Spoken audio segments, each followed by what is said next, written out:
সেই বেশিরভাগ ঘরবাড়ি আর আসলে সরাই ছাড়তে পারে নাই। এখানে একটা বিল্ডিং ছিল, আমি যতটা জানি এই যে বিল্ডিংটা, এই বিল্ডিংয়ের এই পাশে কয়েকটা বাড়ি ছিল, ঘর ছিল, এগুলো আসলে নদীর মধ্যেই আছে। দেখতেই পারতেছেন যে কি পরিমাণ দোকানপাট ছিল, তারপরে আপনার বাড়িঘর ছিল। এখন ওই যে দেখতেছেন যে এই গাছটা টোটালি এই মাত্র পড়লো।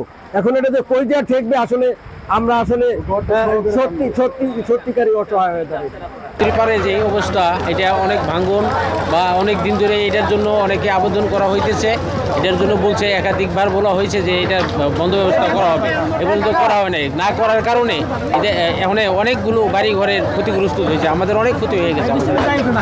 একবার হালকা যে বেরিবান্ডা ছিল, ওই বেরিবান্ডা সহকারে নিয়ে যেতেছে, ঘর দুয়ার সবাই সারতে পারতেছে না।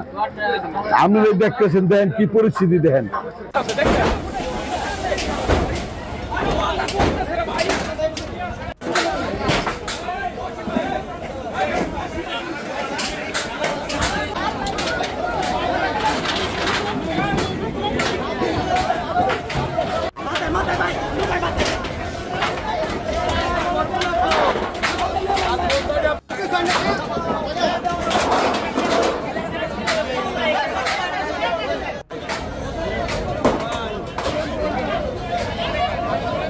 টাইপের জানতেন যদি ভাঙ্গে এটা ধরতে ঠিক আছে।